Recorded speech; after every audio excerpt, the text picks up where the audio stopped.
The video game industry may be running scared right now, because Baldur's Gate 3 is coming. A game so massive in scale, imagination, player agency, fun, and seemingly polish, that it's making many other modern game releases seem laughable in comparison. Baldur's Gate 3 is an RPG. It's also a Dungeons & Dragons game, and it's gonna operate under a rule set similar to Dungeons & Dragons. You know, very dice heavy, roll heavy, RNG dependent, but predicated on the idea that you, the player, are making active decisions as to how the story progresses. Larian Studios is a company famous for making games along these lines, where you can make active choices to how you tackle each engagement, finish nearly every quest, with branching paths that utilize your decisions to change the outcome of certain characters, towns, or stories overall. The name of the game is to try and replicate that tabletop experience,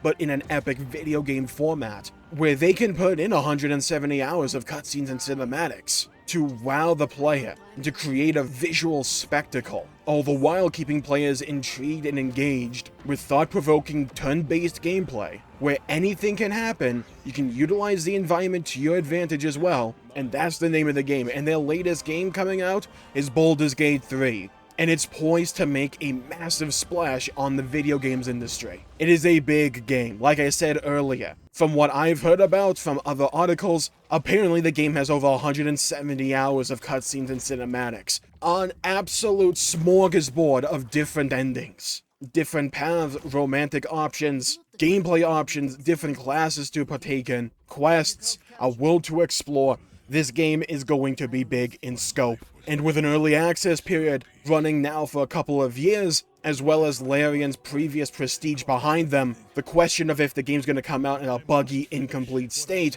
seems to be a foregone conclusion that it's going to release extremely polished. And in an industry known for incomplete launches requiring day one or week one updates to even function, game-breaking glitches and bugs, crashes, obscene and predatory monetization, Baldur's Gate 3 can be seen as a proverbial breath of fresh air, releasing in the midst of one of the best years video games have seen within the last decade. And to release in the year that Legend of Zelda Tears of the Kingdom, Final Fantasy XVI, Armored Core 6, a new 2D Mario game, to release in that year alongside a Resident Evil 4 remake, among other games, to release in that year in summertime, to this much hype, this much acclaim, this much raw excitement, stands as a testament to the player's belief and faith in this company, built and molded from years of thoughtful showcase by the developers, years of playtesting, early access, showing the player their thoughts and ideas and their ambition, and making them a reality.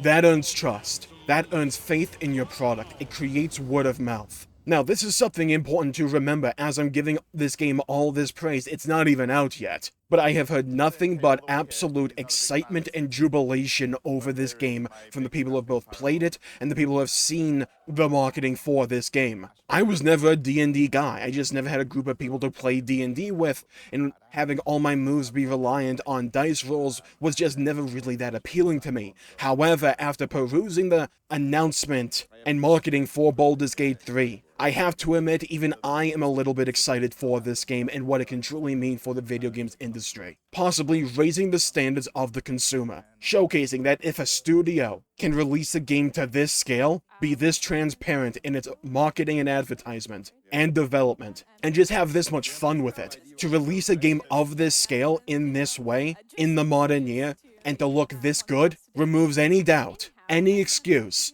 from the rest of the games industry, at least AAA, and even AA, removes any excuse to release unfinished, buggy games and rely upon post-patch support. Unoptimized, buggy messes should no longer be tolerated, should no longer be excused for the poor excuses that those releases can quickly become. And sure, obviously, I believe games that are good enough, good in quality, that are not broken to the extreme, can overcome a few bugs and glitches here and there. And I'm sure, beyond a shadow of a doubt, that a game like Baldur's Gate 3 is going to have some kind of bug or glitch somewhere along the line, probably a few of them, let's be honest. It happens. And I'm not just saying that if a game experiences a frame hiccup because you turn a corner or load a new screen once every 2 hours or so, that is automatically an unexcusable piece of hot garbage. I am not saying that. What I am saying is that games that release in a completely unfinished state, that are buggy and riddled with bugs and glitches that compromise the core experience, all the while shoving microtransactions and bloated predatory monetization practices at the player, should no longer be tolerable in the modern state of the video games industry, because Baldur's Gate 3 is standing as a testament to the idea that video games can be better than that. And I don't think Baldur's Gate 3 stands alone this year. It stands side by side with its contemporaries, such as The Legend of Zelda Tears of the Kingdom and Final Fantasy XVI, that excellent games with heart and soul poured into them, imagination and fun for both the consumer and the developer working on it, can succeed to critical acclaim, and to even hopefully and possibly financial acclaim as well. That these experiences can be remembered, can be rewarded by the consumer, and stand as a testament that these polished experiences showcase the very best of what the video games industry has to offer. Baldur's Gate 3, ideally, hopefully, almost certainly, will prove as the latest example of that. That corporate greed and laziness does not have to reign supreme. That rampant monetization and little iteration has to be acceptable en masse anymore. That ripping a game down to its very core components to rip them out and sell them back to the player piecemeal in glorified loot boxes, battle passes, or season passes does not have to be the only way for the video games industry in the year 2023. Truly special experiences that are able to interweave story with gameplay and to deliver an experience truly memorable for the player on multiple fronts in different styles are capable of being created. Whether or not you play Baldur's Gate 3, whether or not you enjoy Baldur's Gate 3, you should, at least in my opinion, and if it holds up past its launch to the quality that it's being shown as, be appreciative of what it can mean for the video games industry. Because I am not a firm believer that bugs, glitches, and incompetence should be tolerable to the consumer. Consumers deserve better. And in an industry predicated on the idea of trying to extract and squeeze more money out of the player than ever before, games like Baldur's Gate 3 can stand alongside its contemporaries and showcase the very best of the industry, can create wild, varied experiences to allow the player to choose its own path, to utilize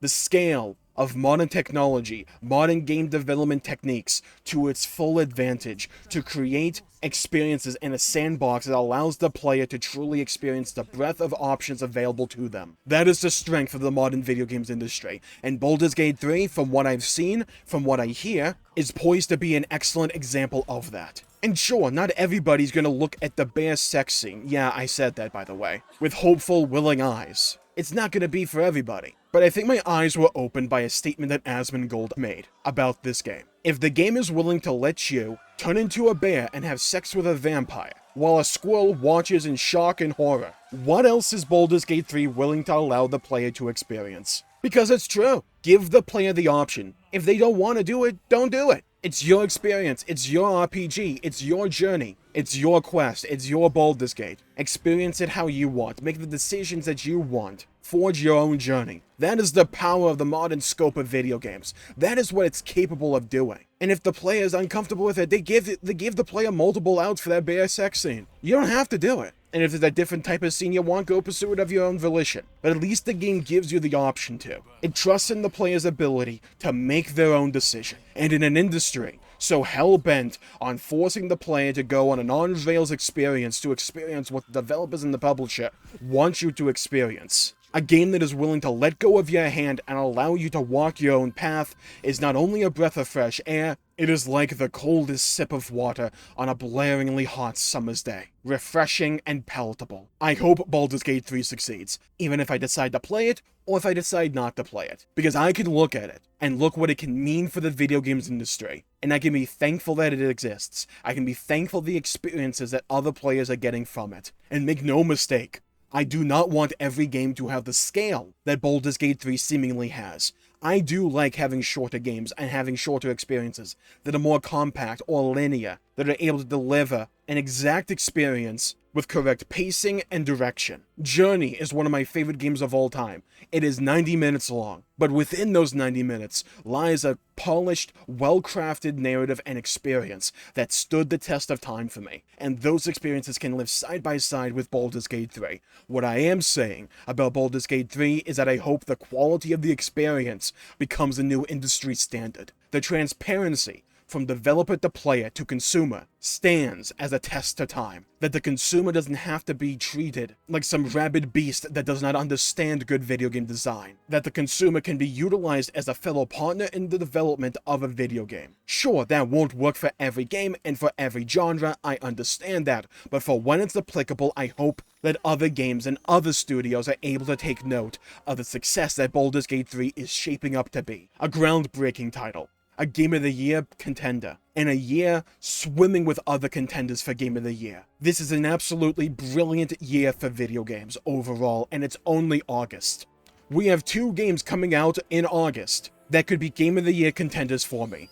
Baldur's Gate 3, Armored Core 6, just in 1 month. I've said this before and I'll say it again, 2023 is shaping up to be a truly special year in video games. From a combination of original releases, groundbreaking titles, latest entries, and critically acclaimed series, and well-beloved series at that, to highly anticipated and paid-off re-releases, remakes, and remasters for well-beloved games, to the return of a 2D platformer that caught the hearts of millions and kickstarted the video games industry as we know it. Baldur's Gate 3 may not win Game of the Year, or it may. It's hard to tell, especially since the game hasn't come out yet. But ideally, hopefully, the game releases in a complete polished state that holds up to what is being advertised and showed so far. And if it's able to achieve that, and able to achieve success post-release, I truly hope that the industry at large are able to look at Baldur's Gate 3 and take away the best of lessons from it. View the player as more than a glorified piggy bank, a vault of money to suck out cash from with a hose. Treat them with respect, craft an experience of your own design, of your own imagination and inspiration. Lean into it and take your time. And if the game is great and you're able to generate enough word of mouth, they will come. From what I've seen of Baldur's Gate 3, I hope the game and its community and its player base nothing but success and cherished memories with its release. And maybe even I will partake of the game. I'm always willing to expand my horizons and try a new genre that may not necessarily be up my alley at the current moment, but who knows, maybe it could become one of my new cherished favorite games. I'm gonna call the video there for the day. Thank you all for tuning in, my pleasure for making the video. If you enjoyed it, please leave a like and subscribe. It really helps the channel out and helps support future content, and I greatly appreciate it. Stay safe, have a great day, go play some video games if you can, and as always, I'll see you all next time. Bye bye everybody, until we meet again.